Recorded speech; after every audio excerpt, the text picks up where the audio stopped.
Some melodies are meant to be the last, and some musicians never stop playing even after they're gone. Music has the power to transport us beyond the boundaries of time and space, to touch something deeper than words ever could. But what happens when that divine gift becomes a curse? When the very thing that brings beauty to the world becomes an instrument of terror. In September 1953, the Riverside Philharmonic was preparing for their most ambitious performance, a concert that would put their small town on the cultural map. But on the night before opening, their star violinist vanished without a trace, leaving behind only scattered sheet music and a violin that, well, a violin that seemed to play itself. What followed challenged everything Riverside thought it knew about music, mystery, and the thin line between genius and madness. Some say you can still hear him playing on quiet autumn nights. Others claim the music never really stopped at all. Before we step into the Riverside Concert Hall and uncover what really happened that September night, I need you to become my musical detectives. This story is filled with clues, hidden in every note, every pause, every seemingly innocent detail about our missing maestro. As we journey through this mystery together, keep your ears open for the subtle discordances, the things that don't quite harmonize with the melody of truth.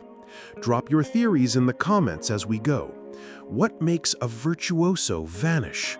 What secrets can sheet music hold? Let's find out together. The concert is about to begin. The Riverside Concert Hall stood as a monument to cultural aspiration on Cultural Avenue, its neoclassical columns and marble skeps a testament to the town's determination to prove that sophistication could flourish anywhere. Built in 1924 with money from the railroad boom, the hall had hosted traveling orchestras, local recitals, and the occasional political rally, but nothing quite as ambitious as what was planned for September 15th, 1953. Inside, crystal chandeliers cast warm light over rows of burgundy velvet seats, each one carefully maintained by the ladies' auxiliary. The stage, framed by heavy crimson curtains, had witnessed decades of performances, but the acoustics. The acoustics were what made this venue truly special. Sound seemed to live and breathe within these walls, carrying every whisper from the stage to the furthest balcony seat. Maestro Vincent Carmichael had arrived in Riverside 3 months earlier with credentials that seemed almost too good to be true. Trained at Juilliard, performed with the Boston Symphony, toured Europe before the war, yet here he was, accepting a position with Riverside's modest Philharmonic. His piercing green eyes held the kind of intensity that made musicians play beyond their abilities, and he never went anywhere without his battered leather music case, worn smooth from years of constant handling. The Riverside Philharmonic itself was a curious blend of genuine talent and small-town enthusiasm. Mrs. Eleanor Vance, the banker's wife, played first-chair violin with technical precision, but little soul. Young Tommy Morrison, barely 18, made his cello sing with an emotional depth that surprised everyone. And then there was Carmichael himself, whose violin playing could make grown men weep and children stop their games to listen from the street. Carmichael's habits were as peculiar as his talent was extraordinary.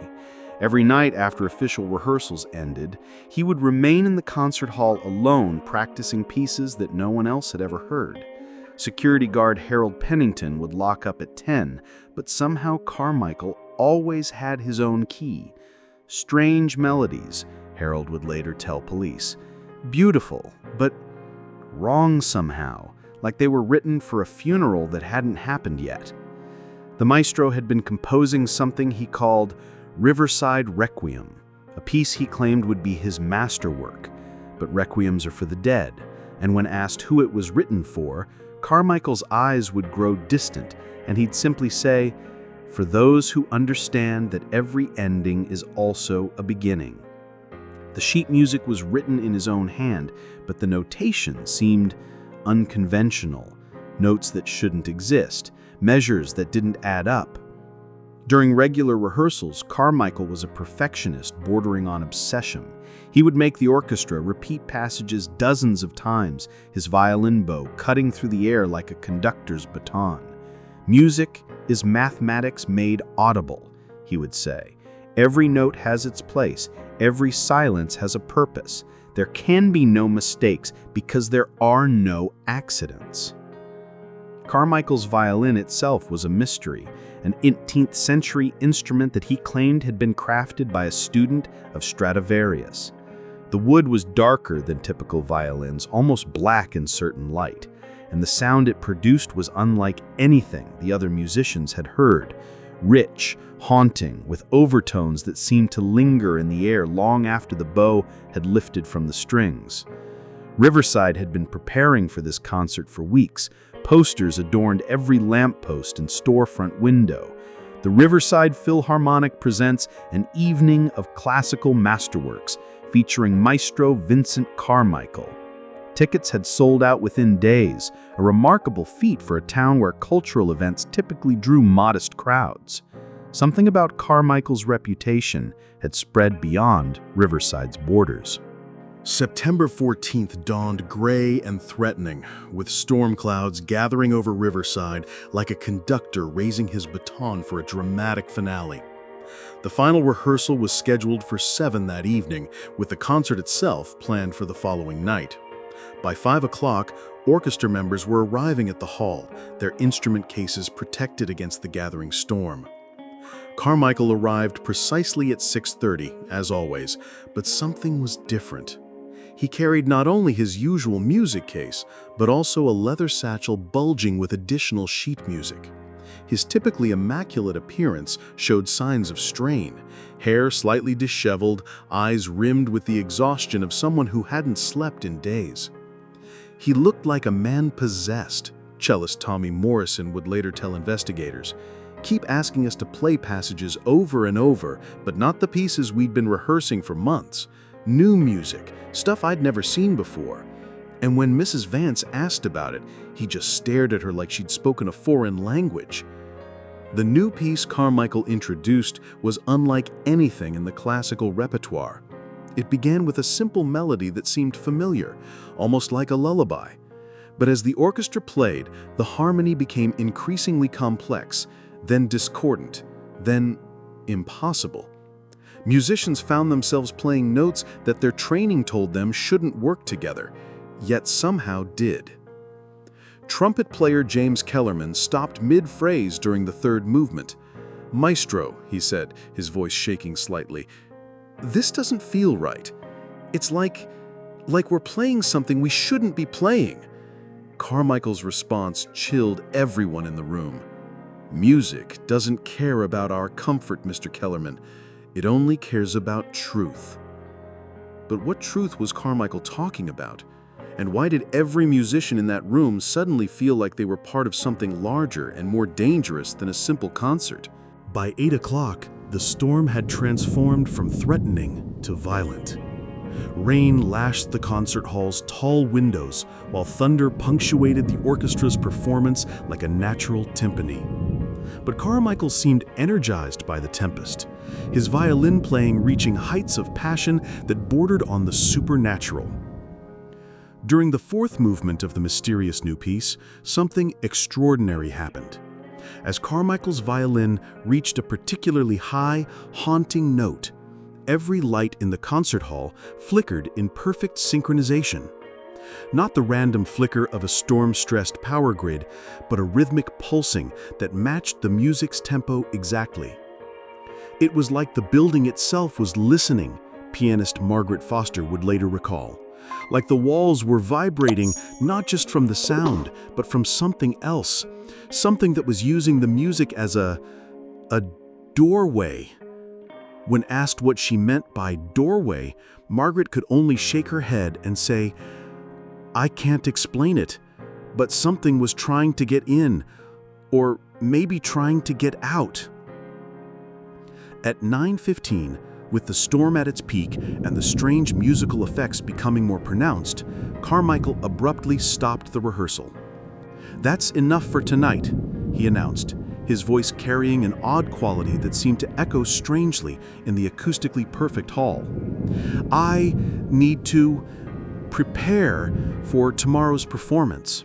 The finale requires perfect solitude." The musicians packed their instruments with obvious reluctance. Young Tommy Morrison lingered longest, his cello case in hand. "Maestro, are you certain you should be here alone? That music we just played, it felt like it was changing us, changing everything." Carmichael's smile was both gentle and terrifying. "Music always changes us, Tommy. The question is whether we're brave enough to let it." Security guard Harold Pennington made his final rounds at 10:30, peering through the concert hall's lobby windows before locking up. He could see Carmichael on stage, violin raised, bow poised in the air. He stood there like a statue, Harold later told police, completely motionless, but somehow you could tell he was listening to something the rest of us couldn't hear. The storm reached its crescendo around midnight, with lightning illuminating the concert hall in stark, dramatic flashes. Neighbors would later report seeing silhouettes moving behind the concert hall's windows, not just one figure, but several, as if an entire orchestra was performing in the darkness. But that was impossible. Everyone had gone home, except... Morning brought an eerie calm. Harold Pennington arrived at 7 a.m.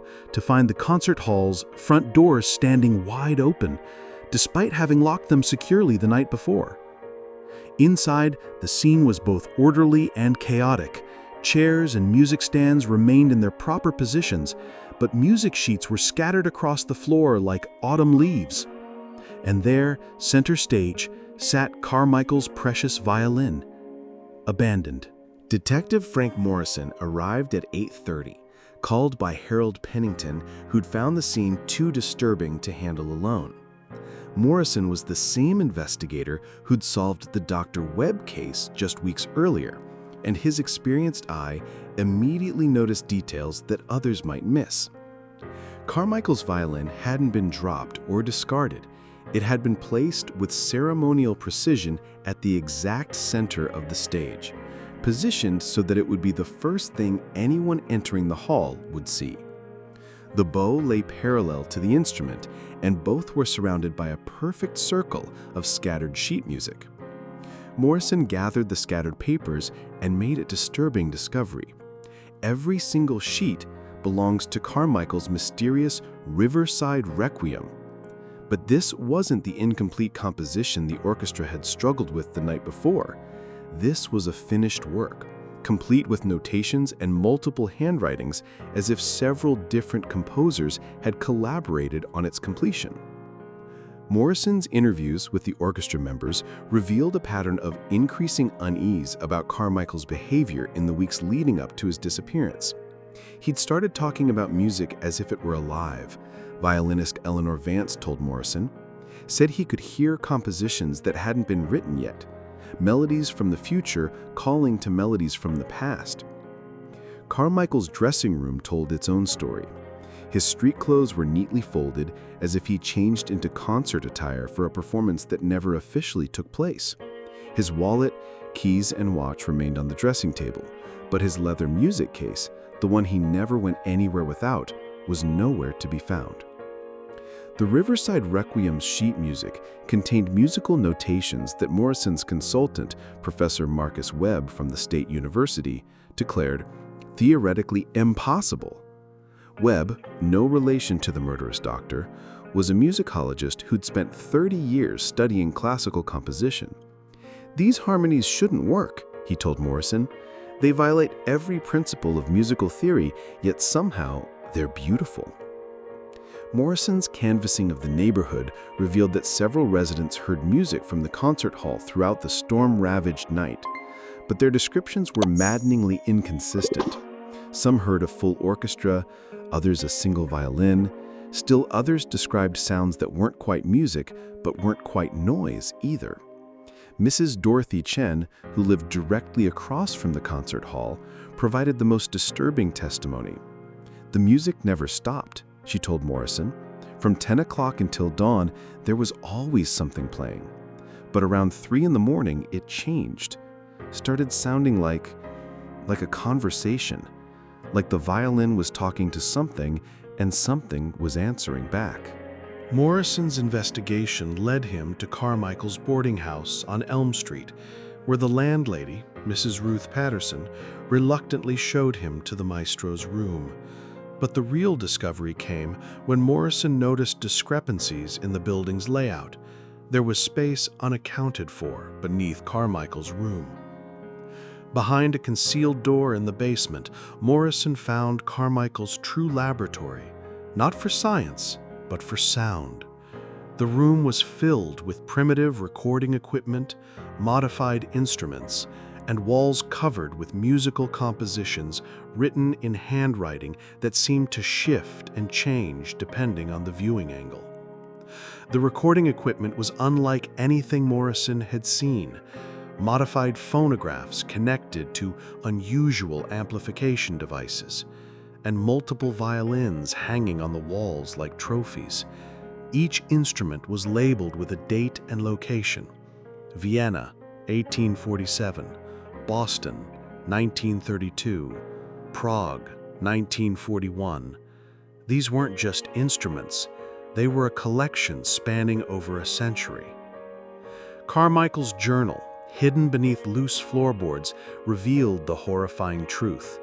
He wasn't just a musician, he was a collector of what he called terminal compositions, pieces of music that had been played by musicians at the moment of their death.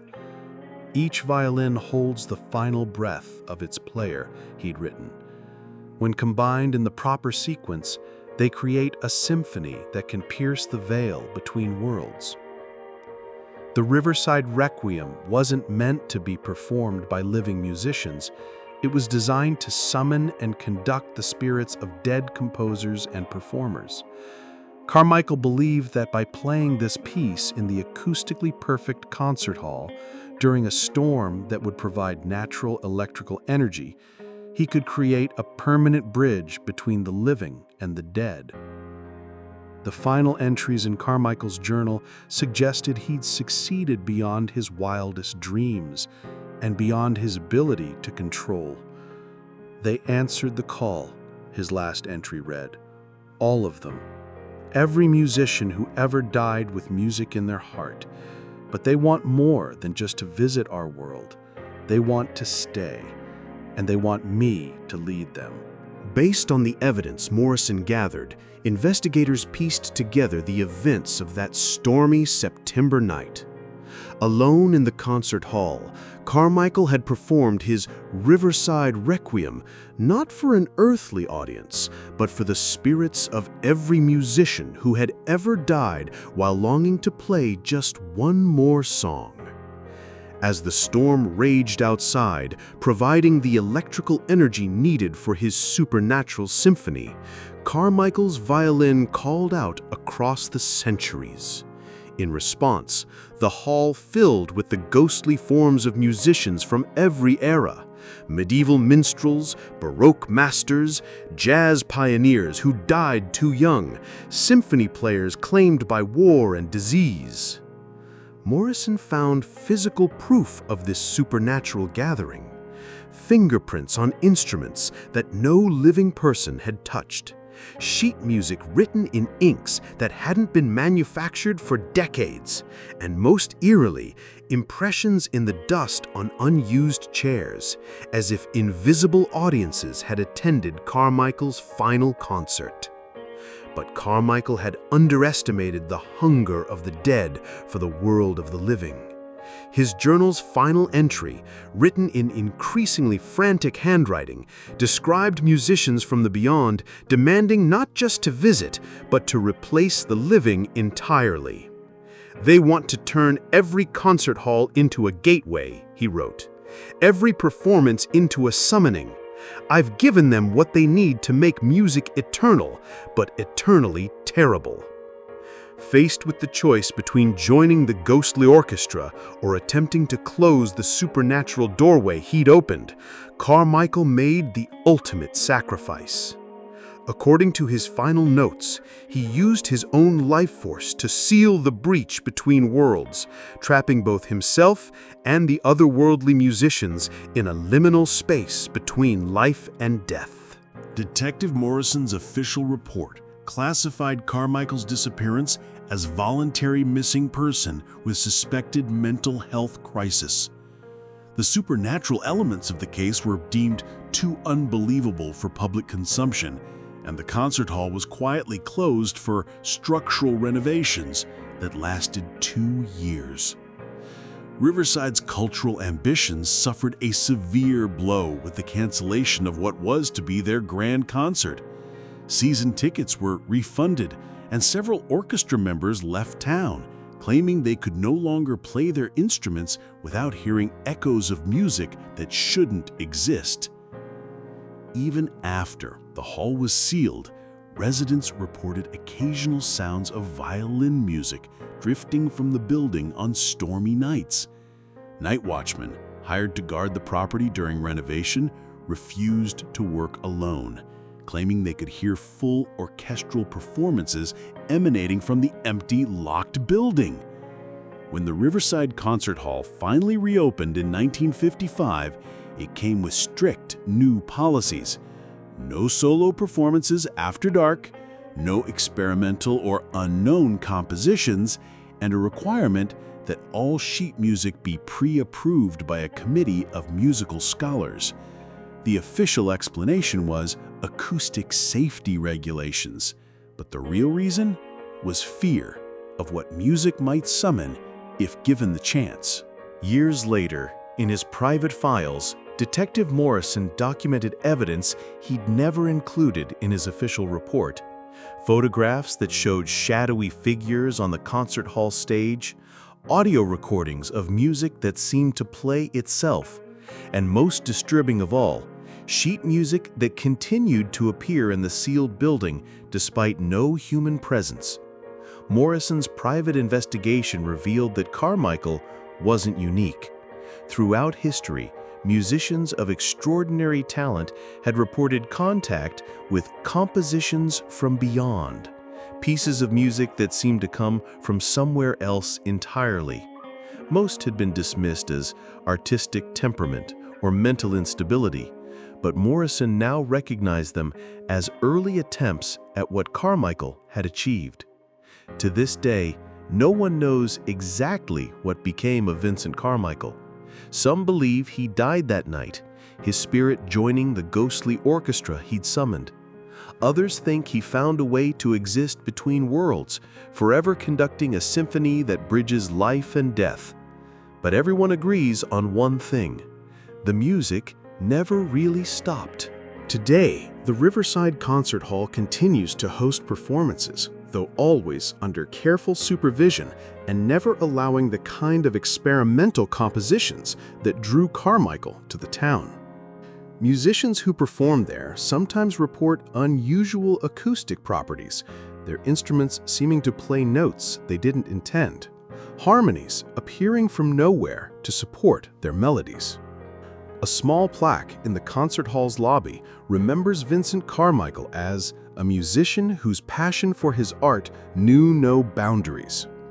The inscription doesn't mention supernatural summoning or ghostly orchestras, simply that he gave everything to his music, and his music lives on. The case of the vanishing violinist reminds us that some arts are more dangerous than we imagine, that creativity can be a doorway to realms we're not equipped to handle. Carmichael's quest to create the perfect symphony led him to places where harmony becomes horror, where beauty becomes terror, and where the price of artistic immortality might be mortality itself. On quiet autumn nights, when the wind is just right and the air carries sound in ways that physics can't explain, residents of Riverside still report hearing violin music drifting from the concert hall. They say it's beautiful beyond description, heartbreaking in its perfection, and utterly impossible for any living musician to perform. Perhaps that's because the performer isn't living anymore. Perhaps Vincent Carmichael found exactly what he was looking for, a way to make music eternal. The question is, was it worth the price he paid? And more importantly, is his symphony truly finished? Or is he still composing, still conducting, still waiting for the right moment to give Riverside the concert they never got to hear? Thank you for joining me in unraveling the mystery of Vincent Carmichael and his last symphony. Next week, we'll return to the shadows of Riverside to uncover new secrets that lurk beneath this town's seemingly peaceful facade. Another mystery awaits. Another truth demands to be revealed. Until then, remember, in Riverside, even the most beautiful melodies can hide the darkest secrets.